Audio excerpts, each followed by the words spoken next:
ساتھیوں اور دوستوں، آپ حضرات نے قرآن کریم کو تراویح میں سماعت فرمایا ہے۔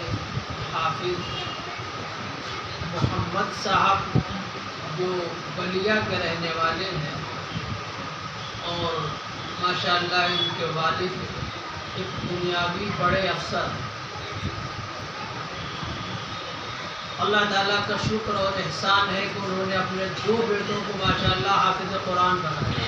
دنیاوی اتنی بڑی پوسٹ پر رہتے ہوئے انہوں نے اپنے ایک بچے کو ماشاءاللہ حافظ قرآن بھی بنایا، عالم دین بھی بنایا اور مفتی بھی بنایا، اور ان کو ماشاءاللہ حافظ قرآن بنایا۔ اور یہ پیغام ہے اس بات کا کہ دنیاوی عہدوں کی شناخت اور پہچان صرف دنیا کے لیے ہے، اللہ رب العزت کے وہاں مقام اور مرتبہ دین کی بنیاد پر ہے۔ اس لیے جو ہمارے ساتھی دنیاوی عہدوں کے اوپر ہیں، ملازمتوں کے اندر ہیں، وہ دنیا کی ضرورت ہے۔ ہر طرح کے افراد ہمارے سماج میں، ہمارے معاشرے میں ہونا چاہیے جس سے قوم کی ضرورتیں پوری ہوں۔ اس لیے کہ اللہ تعالیٰ تک پہنچنے کا راستہ اسی دنیا سے ہو کے جاتا ہے، لیکن وہ مقصد نہیں ہے۔ مقصد اللہ رب العزت کی معرفت اور اللہ کی پہچان ہے، جو اللہ تعالیٰ نے ہمیں اسلام کے ذریعے سے عطا فرمائی۔ اور یہ بات سب حضرات ذہن کے اندر رکھیں کہ مذہب اسلام ہی مذہب برحق ہے، اور اسلام کے آنے کے بعد کوئی مذہب قابل قبول نہیں ہے۔ اللہ تعالیٰ نے قرآن میں ارشاد فرمایا کہ وَمَن يَبْتَغِ غَيْرَ الْإِسْلَامِ دِينًا فَلَن يُقْبَلَ مِنْهُ، کہ جو شخص اسلام کے علاوہ کسی اور مذہب کو تلاش کرے گا وہ ہرگز قبول نہیں کیا جائے گا۔ اس لیے حضور پاک صلی اللہ تعالیٰ علیہ وسلم کے تشریف لانے کے بعد اور اللہ کے نبی علیہ السلام کے دنیا میں تشریف لانے کے بعد اب قیامت تک آنے والی انسانیت کے لیے فلاح کا راستہ اور کامیابی کا راستہ اور جنت کا راستہ اور اللہ کی رضا کا راستہ وہ ہے جس کو ہمارے پیغمبر اور نبی حضرت محمد رسول اللہ صلی اللہ تعالی علیہ وسلم لے کے آئے۔ اور حضور پاک صلی اللہ تعالی علیہ وسلم جس قرآن کو لائے ہیں وہ قرآن حضور پاک علیہ السلام کا سب سے بڑا علمی معجزہ اور سب سے بڑا علمی کمال ہے۔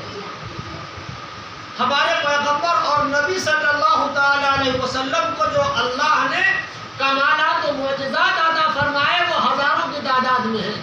علماء نے کتابوں میں 3000 معجزات شمار کرائے۔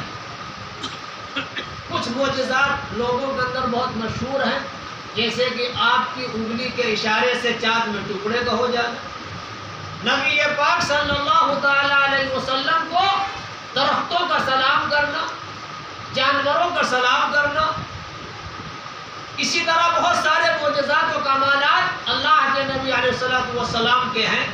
ایک پیالے دودھ کا سارے لشکر کے لیے کافی ہو جانا، نبی پاک علیہ السلام کے دم کرنے سے بیمار بالکل ٹھیک ہو جانا، آنکھوں کو شفا پا جانا، تھوڑے سے کھانے کا بہت سارے مجمع کے لیے کافی ہو جانا، اس طرح ہزاروں معجزات و کمالات حضور پاک صلی اللہ تعالی علیہ وسلم کو اللہ نے عطا فرمائے، لیکن وہ سارے کے سارے معجزات و کمالات آپ صلی اللہ علیہ وسلم کے دنیا کے رخصت ہونے کے بعد رخصت ہو گئے۔ لیکن قرآن نبی پاک علیہ السلام کا ایسا معجزہ ہے اور ایسا کمال ہے جو آپ صلی اللہ تعالی علیہ وسلم کے بعد بھی باقی ہے اور رہتی دنیا تک باقی رہے گا۔ کوئی باطل طاقت اس کو ختم نہیں کر سکتی ہے، اور اس کی حفاظت کا ذریعہ اللہ تبارک و تعالیٰ نے ہمارے سینوں کو بنایا۔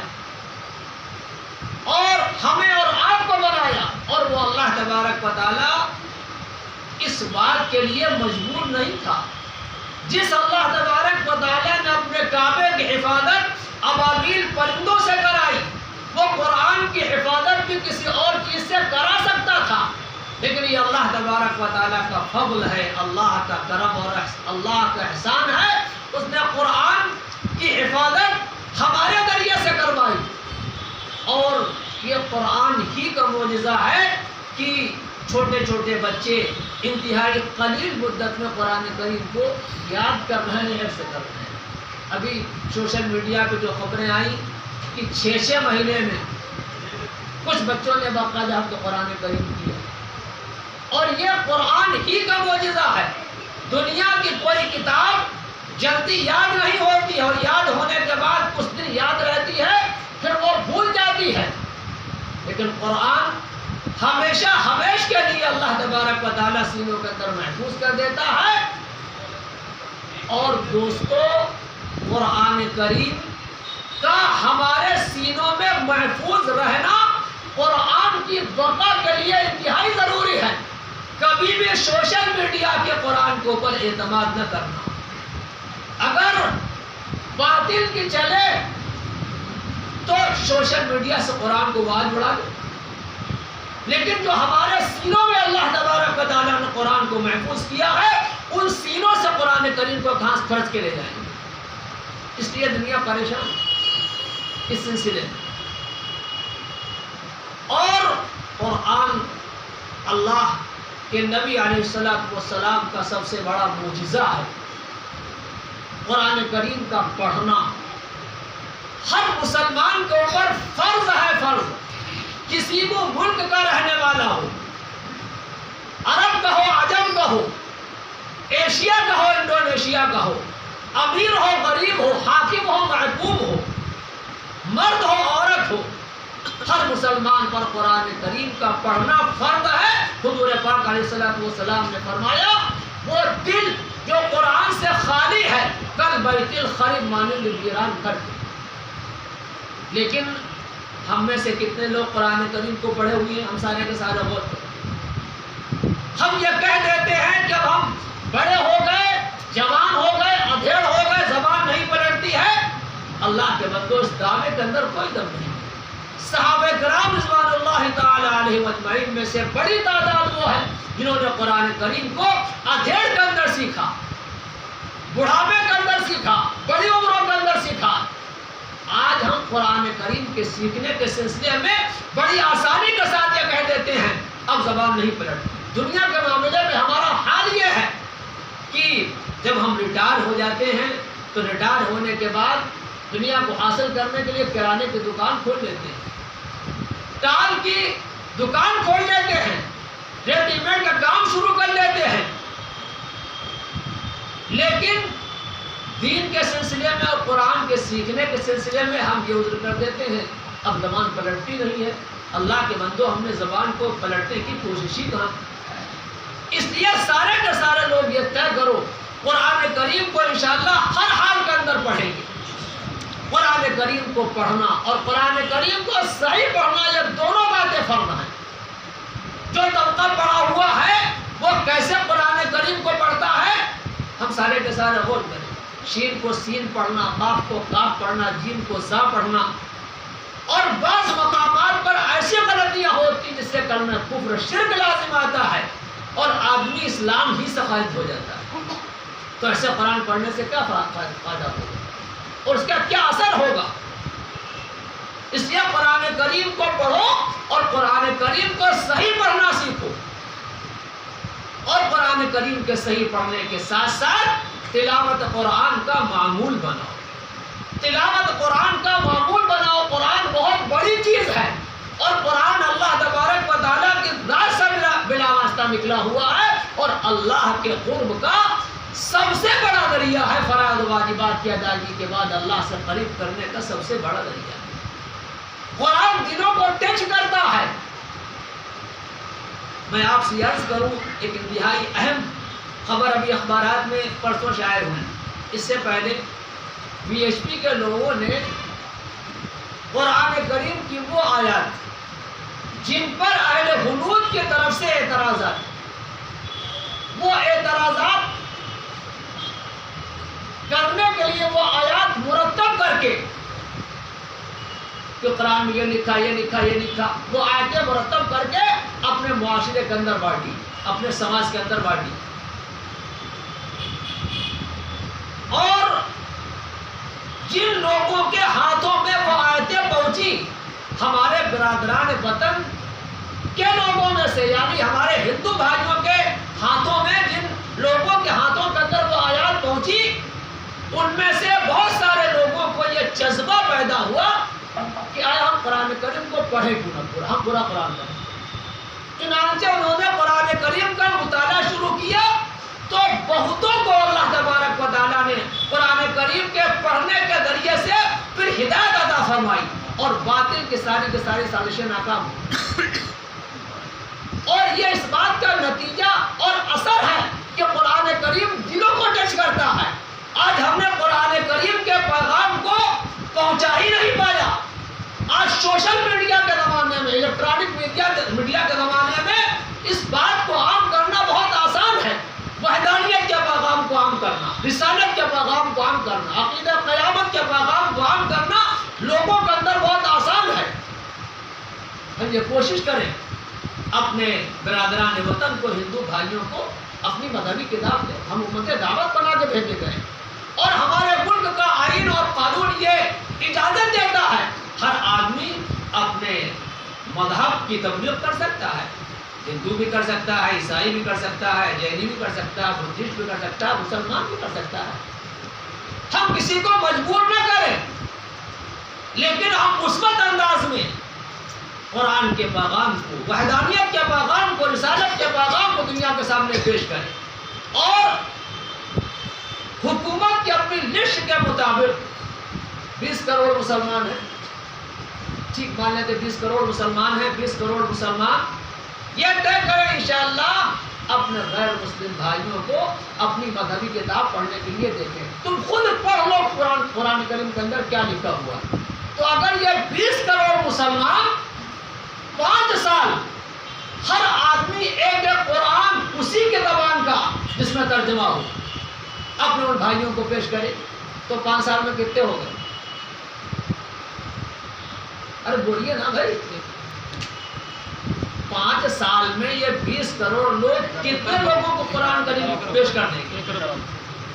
100 کروڑ کو نا، ہاں تو ایک طرف ہو گیا نا، 100 کروڑ ایک طرف ہوتا نہیں ہوتا ہے. تو آپ اتنے لوگوں کو یہ پیغام پیش کریں گے اور جب وہ قرآن کریم کو پڑھیں گے تو جو باطل کی طرف سے پروپیگنڈا کیا جاتا ہے مذہب کے نام پر، انشاءاللہ اس کے اوپر قدغن لگانے کے اندر مدد ملے گی یا نہیں ملے گی. اور قرآن کریم تو ایسی کتاب ہے جو دلوں کو ٹچ کرتا ہے، ڈائریکٹ دلوں پہ اثر کرتا ہے. آخر شاہ حبشہ کے دربار میں حضرت جعفر طیار رضی اللہ تعالیٰ عنہ نے قرآن کریم کی چند آیتیں ہی تو پڑھی تھی جس سے اس کے آنکھوں سے آنسو جاری ہو گئے تھے. اور اس نے یہ کہا تھا کہ یہ جو مسلمان ہمارے ملک کے اندر آئے ہیں وہ کفار اور مشرکین جو ان کو لینے کے لیے گئے تھے ان کے بارے میں اس نے کہہ دیا تھا کہ ہم ان کو واپس نہیں جانے دیں گے جب تک یہ چاہے ہمارے وہاں رہیں. یہ شاہ حبشہ نے کہا. تو قرآن کریم دلوں کو ٹچ کرتا ہے، قرآن کریم ایسا کلام. اس لیے ہم قرآن کے مثبت پیغام کو دنیا کے سامنے پیش کریں اس ترقی یافتہ زمانے میں، اور یہ طریقہ اختیار کریں. ہم امت دعوت ہیں. ایک غیر مسلم بھائی بھی وہ آدم کی اولاد ہے، حوا کی اولاد ہے، اس کا خون ہمارے خون کی طرح ہے، اس کا چہرہ ہمارے چہرے کی طرح ہے، اس کے ہاتھ ہمارے ہاتھ کی طرح ہیں، اس کے پیر ہمارے پیر کی طرح ہیں، اس کا خون ہمارے خون کی طرح ہے، اس کے تقاضے ہمارے تقاضے کی طرح ہیں.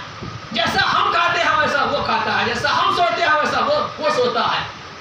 جس سے اللہ نے ہم کو پیدا کیا اسی طرح اللہ نے اس کو پیدا کیا.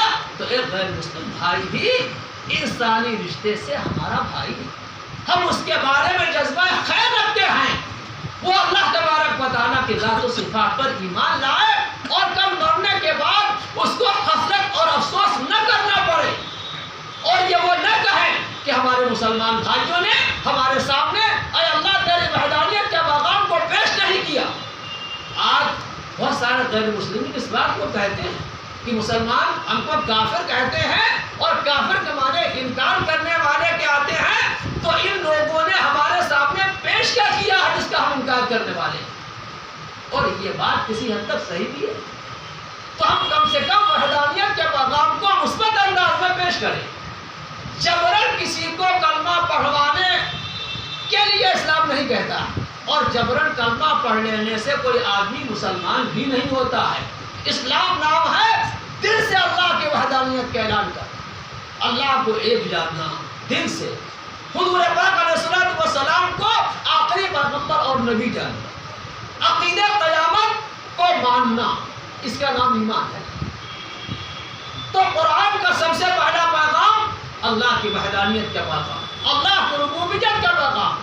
قرآن کریم کو پڑھیں، قرآن کریم کو صحیح پڑھیں، اور قرآن کریم کے پیغام کو دنیا کے سامنے پیش کریں، اور قرآن کریم کے الفاظ کو پڑھنے کے ساتھ ساتھ معنی قرآن کو بھی سمجھیں. کتابوں میں لکھا اسم للنظم والمعنی جمیعا. قرآن نام ہے الفاظ اور معنی دونوں کا، الفاظ اور معنی دونوں کا. اے اللہ کے بندوں، میں تم سے پوچھتا ہوں، ہمیں یہ بتاؤ، تم جھوٹ بولنے کو گناہ جانتے ہو، زنا کرنے کو گناہ جانتے ہو، بدکاری کو گناہ جانتے ہو، خیانت کو گناہ جانتے ہو، بلاکاری کو گناہ جانتے ہو، لیکن آخر تم قرآن کریم کے معنی کے نہ سمجھنے کو گناہ کیوں نہیں جانتے؟ یہ گناہ کتنا بڑا گناہ ہے. تم نے پوری زندگی قرآن کریم میں سورہ فاتحہ کو پڑھا، لیکن تم کو سورہ فاتحہ کے معنی یاد نہیں کہ اللہ تعالیٰ نے سورہ فاتحہ میں کیا کہا. قل هو اللہ کے اندر کیا لکھا ہوا ہے، سورہ فلق میں کیا لکھا ہوا ہے، سورہ ناس کے اندر کیا لکھا ہوا ہے، پورے قرآن کا پیغام کیا ہے. آج مسلمانوں نے قرآن کو قرآن خانے کی کتاب جان لیا. وہ خالی دکان اور مکان کے افتتاح کے لیے ہے، مردوں کے اشارے ثواب کے لیے ہے. وہ تو آئین حیات تھا، وہ دستور حیات تھا، وہ کتاب زندگی تھا. اس کے حلال کو سمجھو، اس کے حرام کو سمجھو، اس کے جائز کو جانو، اس کے ناجائز کو جانو، اس کے بارے میں جانو کہ اللہ کن باتوں سے خوش ہوتا ہے، اللہ کن باتوں سے ناراض ہوتا ہے. باپ کا حق کیا ہے، بیٹے کا حق کیا ہے، ماں کا حق کیا ہے، بیٹی کا حق کیا ہے، بیوی کا حق کیا ہے، شوہر کا حق کیا ہے، بھائی کا حق کیا ہے، مسلمان کا مسلمان کے اوپر کیا حق ہے، پڑوسی کا پڑوسی کے اوپر کیا حق ہے. یہ سارا کا سارا اللہ نے قرآن میں اجمالی طور پر بیان کر دیا. آج ایک مسلمان اپنے آپ کو دانشور پڑھا لکھا کہتا ہے، لیکن قرآن کے معنی کے سلسلے میں قطعی بالکل زیرو ہے. وہ کیسا دانشور ہے، وہ کیسا پڑھا لکھا ہے. یاد رکھو یہ ساری کی ساری ڈگریاں دنیا کی، ہماری دنیا کے کمانے کے لیے ہیں. اللہ رب العزت کی نظر میں ان کی کوئی اوقات نہیں ہے. اگر اللہ کی معرفت اور اللہ کی پہچان ہم کو نہ ہو پائی تو ہم دنیا میں چاہیں جتنا اچھا مکان بنا لیں، اور گھر میں چاہیں کتنا اچھا ٹائل لگا لیں، کتنا اچھا پتھر لگا لیں، کس کمپنی کا اے سی لگا لیں، اور چاہیں کتنی مہنگی کار خرید لیں، اور چاہیں کتنے بڑے ہم افسر ہو جائیں، کتنے بڑے ہم ڈاکٹر ہو جائیں، ہم انجینئر ہو جائیں، اگر اللہ کی معرفت نہ ہو پائی اور اللہ کی پہچان نہ ہو پائی تو اللہ رب العزت کی نظر میں ہماری کوئی حیثیت نہیں ہے، ہماری کوئی اوقات نہیں ہے. ہم ہیں کیا چیز؟ یہ بھاری بھرکم آسمان جس کے مقابلے میں ہم کچھ بھی نہیں. آسمان اللہ تبارک و تعالیٰ کے خوف سے لرزتا ہے، کپکپاتا ہے، تھرتھراتا ہے، چرچراتا ہے. یہ آسمان کا حال ہے. یہ بھاری بھرکم سورج جو آگ کا ایک شعلہ ہے اور آگ کا ایک پورا ہے اور زمین سے بڑا ہے. لکھا ہے حضرت ابو ذر رضی اللہ تعالیٰ عنہ نے ابو ذر رضی اللہ تعالیٰ عنہ سے نبی پاک علیہ الصلوۃ والسلام نے پوچھا، اے ابو ذر جانتے ہو یہ سورج روزانہ ڈوبنے کے بعد کہاں جاتا ہے؟ تو صحابی رسول حضرت ابو ذر رضی اللہ تعالیٰ عنہ فرماتے ہیں، اللہ کے نبی اللہ جانتا ہے، اللہ کے رسول جانتے ہیں، ہم نہیں جانتے. نبی پاک علیہ الصلوۃ والسلام نے ارشاد فرمایا، یہ سورج روزانہ ڈوبنے کے بعد اللہ کے عرش کے نیچے جا کے سجدہ کرتا ہے. یہ آسمان جو ہم کو نظر آتا ہے یہ آسمان دنیا، اور اس کے اوپر کہا جائے یا نیچے کہا جائے 6 آسمان اور ہیں. اس کے بعد اللہ کا عرش ہے، اور اللہ اور عرش کے معنی تخت کے ہیں، لیکن اللہ کا تخت ہمارے تخت کے معنی میں نہیں ہے. قرآن نے کہا الرحمن علی العرش استوی، رحمان عرش کے اوپر جلوہ افروز ہے. اور اس کے اوپر اللہ کی کرسی ہے جس کے اوپر اللہ کا جلوہ ہے. قرآن نے کہا اللہ لا الہ الا هو الحی القیوم. آیت الکرسی میں اللہ وہ ہے جو حی ہے, زندہ ہے, زندہ رکھنے والا بھی ہے. القیوم خود بھی قائم ہے اور کائنات عالم کے نظام کو قائم کیے ہوئے ہے. لا تأخذہ سنۃ ولا نوم. اللہ کو اونگ نہیں آتی ہے, اللہ کو نیند نہیں آتی ہے. اور آگے فرمایا وسع کرسیہ السماوات والارض. اللہ کی کرسی آسمان و زمین کو احاطے اور گھیرے کے اندر لیے ہوئے ہے. یہ قرآن کہہ رہا. تو یہ سورج نبی پاک علیہ الصلوۃ والسلام نے فرمایا کہ ڈوبنے کے بعد عرش رحمان کے نیچے جا کر سجدہ کرتا ہے اللہ کو اور دوبارہ نکلنے کی اجازت مانگتا ہے. ان قریب ایسا وقت آئے گا, حضور فرماتے ہیں, جب یہ سورج جائے گا اور اللہ کے عرش کے نیچے سجدے کی اجازت مانگے گا اور اس کو سجدے کی اجازت نہیں دی جائے گی اور اس سے کہا جائے گا تو جہاں سے آیا ہے وہی واپس ہو جا. اور اس کے بعد سورج بجائے مشرق سے نکلنے کے مغرب سے نکلے گا اور اس کے بعد توبہ کا دروازہ بند ہو جائے گا. یہ قرب قیامت کی سب سے بڑی نشانی ہوگی, قیامت کے قریب ہونے کی سب سے بڑی نشانی ہوگی کہ سورج بجائے مشرق سے نکلنے کے مغرب سے نکلے گا اور اس کے بعد توبہ کا دروازہ بند ہو جائے گا. اے اللہ کے بندوں میں تمہیں اللہ نے موقع دیا ہے, اپنے معاصی سے توبہ کرو, اپنے گناہوں سے توبہ کرو, اپنے ٹوٹے ہوئے رب کو راضی کرو, اللہ کے سامنے رو. یہ سورج اللہ رب العزت کے سامنے انتہائی لاچار ہے, مجبور ہے, آسمان تھر تھراتا ہے, زمین کپکپاتی ہے, پہاڑوں کی سلامت اور سختی اللہ تبارک و تعالیٰ کے ڈر سے. فرمایا ان من الحجارۃ لما یتفجر منہ الانہار. بعض پہاڑ بعض پتھر پھٹتے ہیں اور جن سے نہر جاری ہو جاتی ہیں. بعض چٹانیں اللہ تبارک و تعالیٰ کے خوف سے لڑکتی ہیں, لوگ تباہی و بربادی کے دہانے میں چلے جاتے ہیں. آپ نے ترکی کا زلزلہ دیکھا, آپ نے شام اور سیریا کا زلزلہ سنا, اخباروں میں پڑھا, سوشل میڈیا میں دیکھا. اور یاد رکھو شام تو وہ جگہ ہے جو سینکڑوں انبیاء کرام علیہ السلام کا مولد میں رہا, جائے پیدائش میں رہی, جہاں سینکڑوں انبیاء کرام علیہ السلام آج بھی دفن ہیں. سیریا وہ جگہ ہے. ترکی مسلمانوں کی مضبوط حکومت ہے, لیکن جب اللہ تبارک و تعالیٰ کی طرف سے بھی قریبی مدت میں وہاں زلزلے آئے ہیں اور زمینیں پھٹی ہیں اور بھونچال آیا ہے اور بھوکمپ آیا ہے تو لاکھوں لوگ لقمہ اجل ہو گئے اور لاکھوں کا پتہ نہیں ہے. اللہ کے بندوں یہ حالات ہمارے اوپر بھی آ سکتے ہیں. یہ اللہ تبارک و تعالیٰ کی طرف سے وارننگیں ہیں. اللہ تبارک و تعالیٰ سے ڈرو, اللہ سے خوف کرو. اللہ رب العزت ساری دنیا کو اگر ختم کر دے تو اللہ تبارک و تعالیٰ کے ذات و صفات میں کوئی فرق نہیں آئے. قرآن نے کہا وَإِن تَتَوَلَّوْا يَسْتَبْدِلْ قَوْمًا غَيْرَكُمْ ثُمَّ لَا يَكُونُوا أَمْثَالَكُمْ. جہاں بہت تیزی کے ساتھ یہ خبریں آ رہی ہیں کہ لوگ لاکھوں کی تعداد میں اسلام میں داخل ہو رہے ہیں, باطل اس لیے پریشان ہے, باطل اس لیے پریشان ہے کہ اسلام کے خلاف اتنا پروپیگنڈا کرنے کے بعد بھی مسلمانوں کی بڑھتی ہوئی تعداد کم نہیں ہو رہی ہے.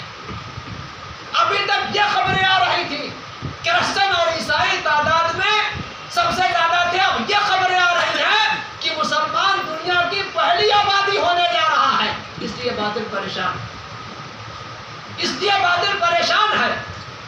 جہاں یہ خبریں آ رہی ہیں وہاں یہ خبریں بھی آ رہی ہیں کہ اتنے گھرانے مرتد ہو گئے, ایمان سے پھر گئے, دوسرے مذہب کو اختیار کر لیا. کیوں؟ اس لیے نہیں اسلام کے اندر کوئی نقص تھا, اسلام کے اندر کوئی کمی تھی.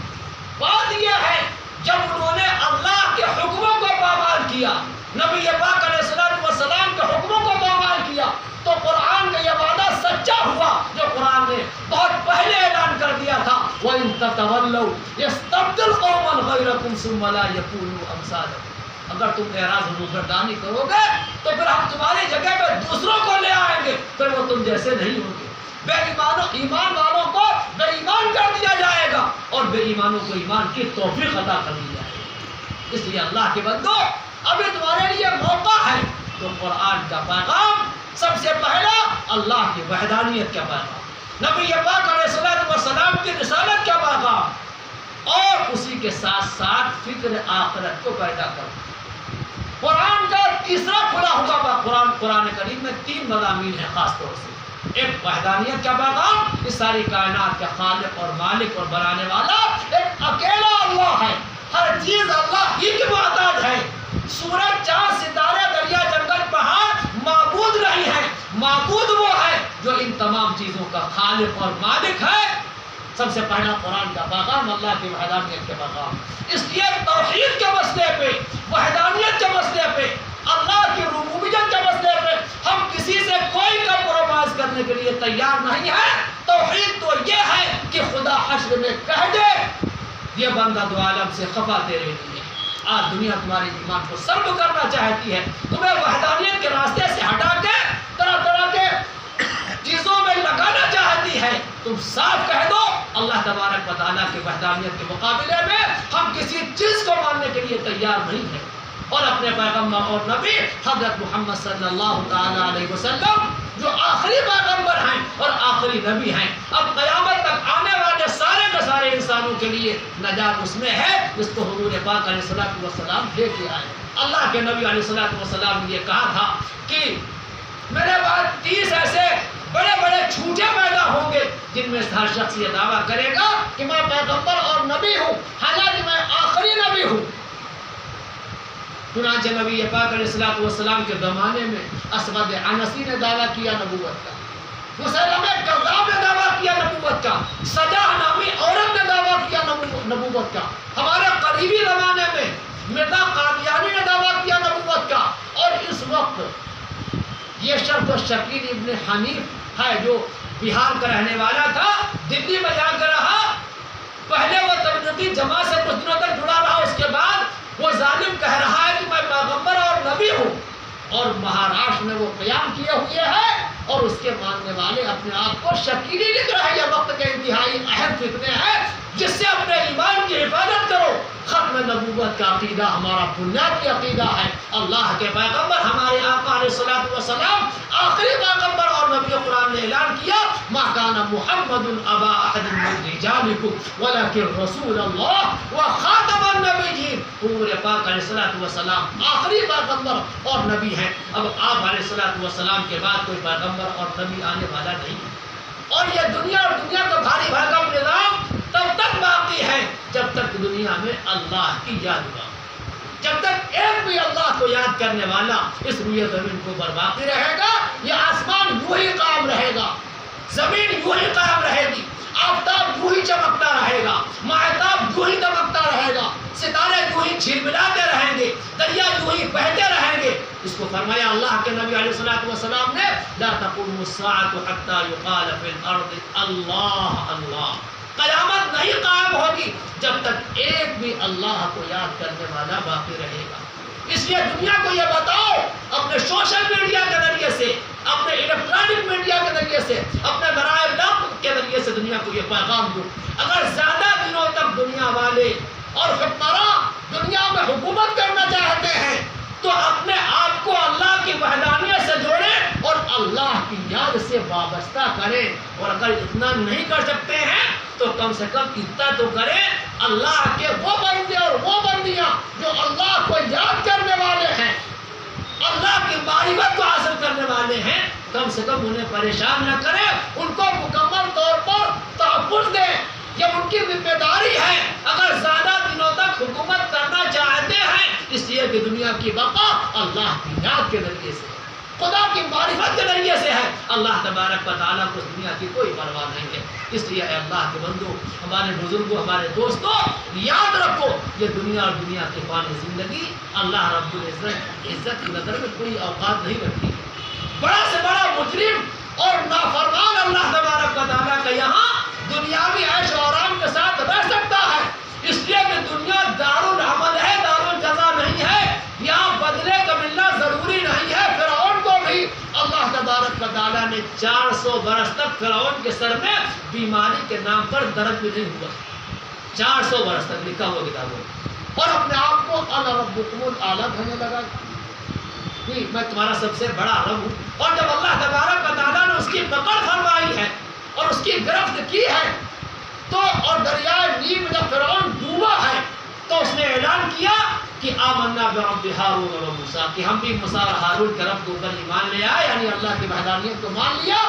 تو اللہ تعالیٰ کی طرف سے ارشاد ہوا الآن وقد عصیت قبل، اب تم ایمان لائے اور ابھی تک انکار کرتے رہے. اور اللہ نے جبریل کو حکم دیا جبریل جاؤ اور فرعون کے منہ کے اندر مٹی بھر دو، اس لیے کہ حالت نزع کا ایمان معتبر ہی نہیں ہے. جب احوال برزخ کا آدمی مشاہدہ کر لے تو پھر ایمان معتبر نہیں ہے. جبریل نے فرعون کے منہ کے اندر مٹی بھر دی اور اس کے بعد فرعون ڈوب گیا. بنی اسرائیل کو یقین نہیں ہو رہا تھا کیا فرعون بھی ڈوب سکتا ہے. تو موسیٰ علیہ السلام نے کہا اس کے داڑھی میں جو ہیرے اور جواہرات لگے ہوئے ہیں ان کو نوچو. انہوں نے جب ہیرے جواہرات نوچے اور اس کے اندر حرکت نہیں ہوئی تو وہ لوگ سمجھا فرعون مر گیا. اور دیکھا اس کے بعد بھی فرعون کی لاش طویل مدت تک دریائے نیل میں تیرتی رہی. اس اللہ کے باغی اور اللہ کے مجرم کو دریا کی مچھلیوں اور کیڑے مکوڑوں نے بھی قبول نہیں کیا.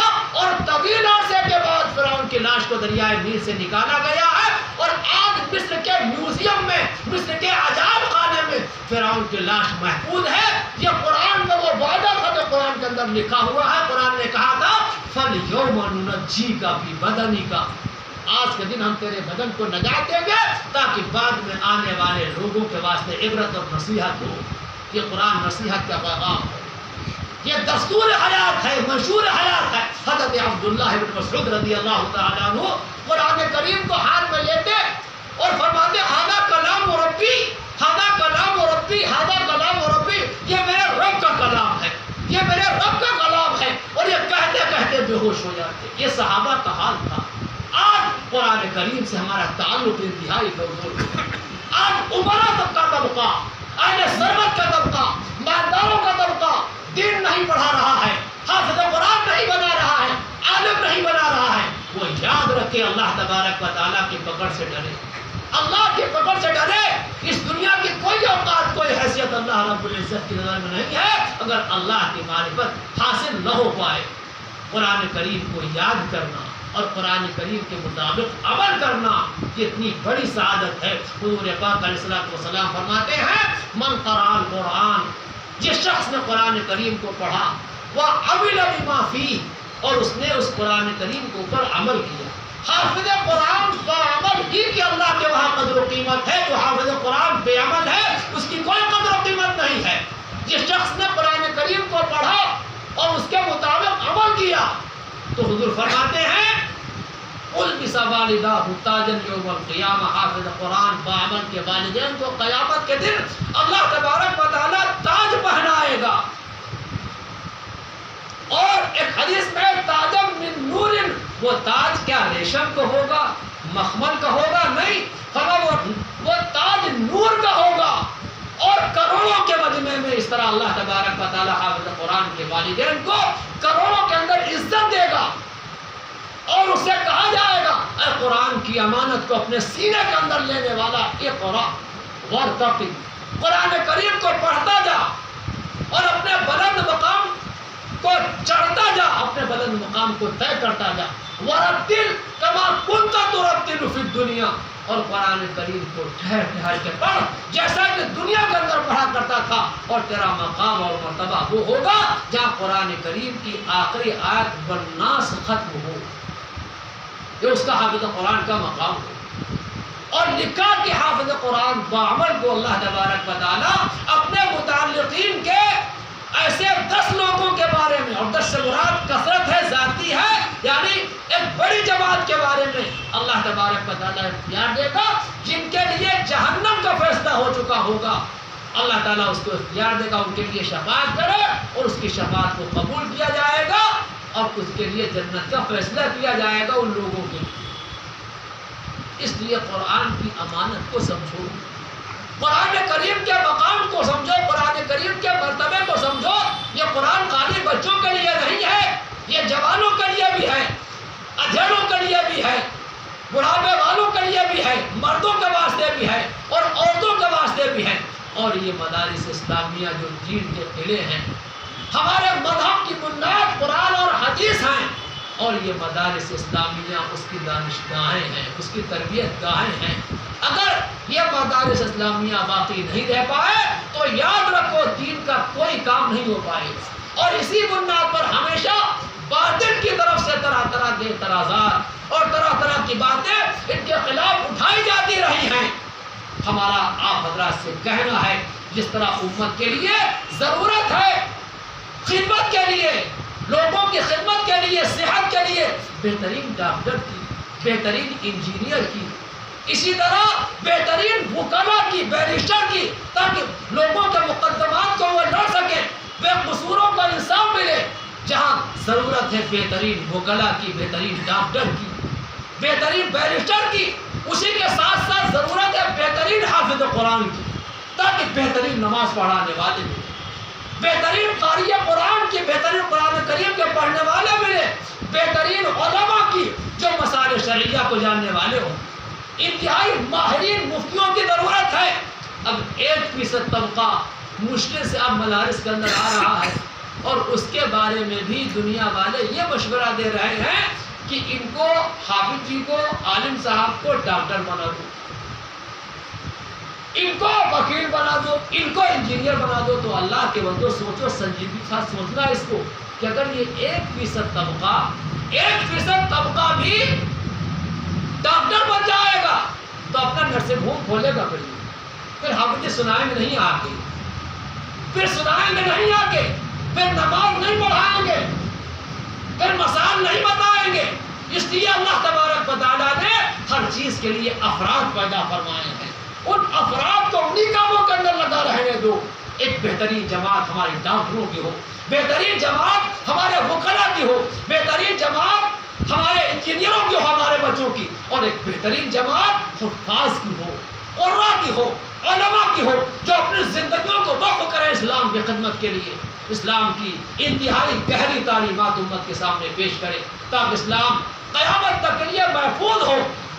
اور آپ کا یہ ادارہ جہاں آپ بیٹھے ہوئے ہیں، جو ایک چھوٹی سی گیس الحمدللہ شروع ہوا تھا، جس نے شہر اور اطراف شہر کے ماحول کو بدلنے میں، ان کے عقائد کی اصلاح میں، اعمال کی ترتیب میں الحمدللہ انتہائی نمایاں کردار ادا کیا ہے۔ یہ اللہ کا شکر ہے، باقاعدہ پورے شہر سے مسائل شرعیہ کو پوچھنے والے الحمدللہ آپ کے اس ادارے کے اندر آتے۔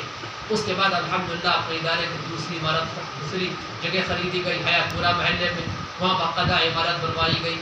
الحمدللہ بڑی تعداد کے اندر بچے ماشاءاللہ حافظ قرآن ہوئے، عالم دین ہوئے، قاری قرآن بنے۔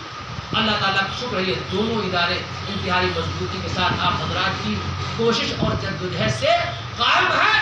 اللہ تعالیٰ ان کو قائم و دائم رکھے اور پورے اطراف کے واسطے ان کو ہدایت کا ذریعہ بنائے۔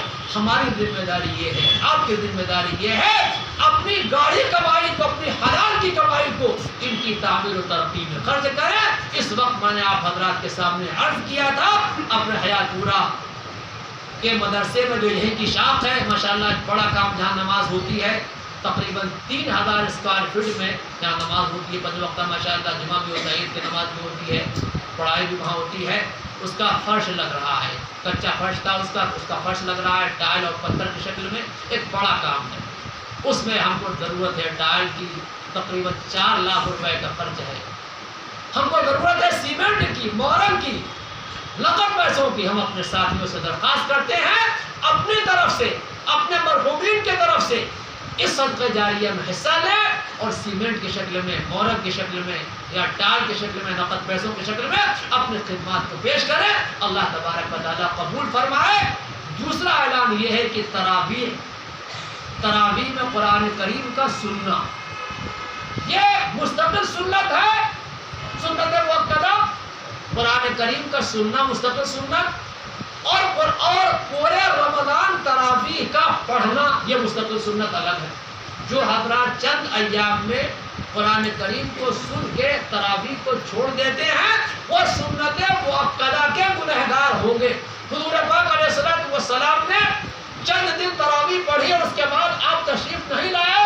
صحابہ نے کہا حضور آپ تشریف نہیں لائے، تو اللہ کے نبی نے فرمایا ہاں میں جانتا ہوں، لیکن میں آیا اس لیے نہیں رات میں، اللہ کو یہ نماز اتنی پسند آئی کہ مجھے یہ اندیشہ ہونے لگا کہیں تراویح کی نماز فرض نہ کر دی جائے۔ حضور پاک علیہ الصلوۃ والسلام کے بعد اب یہ اندیشہ ختم ہو گیا، جو فرض تھا فرض رہا، جو واجب تھا واجب رہا، جو سنت تھی وہ سنت رہی۔ اللہ کے نبی علیہ الصلوۃ والسلام کے زمانے کے بعد حضرت عمر فاروق رضی اللہ تعالیٰ عنہ نے مسجد نبوی میں عمر ابن کعب رضی اللہ تعالیٰ عنہ کو امام بنایا اور سارے صحابہ سے کہا کہ تم لوگ ان کے پیچھے تراویح کی نماز پڑھو، اور اس کے بعد لاکھوں صحابہ نے مسجد نبوی میں سارے صحابہ میں 20 رکعت نماز پڑھی، اور اس وقت سے اجماع صحابہ ہو گیا کہ تراویح 20 رکعت سنت ہے، اور وہ اس وقت سے آج تک الحمدللہ پڑھی جاتی رہی ہے۔ اس لیے آپ حضرات آج قرآن کریم کو کے دور کو مکمل کرنے کے بعد بھی تراویح کو قائم رکھیں گے انشاءاللہ۔ یہاں بھی اوپر بھی تراویح سورہ رحمان سے یا سورج سے یا اور مختلف مقامات سے قرآن کریم کے حصوں سے انشاءاللہ ہوتی رہے گی۔ جو حضرات پڑھنا چاہیں وہ تشریف لائیں، اور جو حضرات اپنے اپنے مقام پر پڑھنا چاہیں وہ وہاں شریک ہو سکتے ہیں۔ اللہ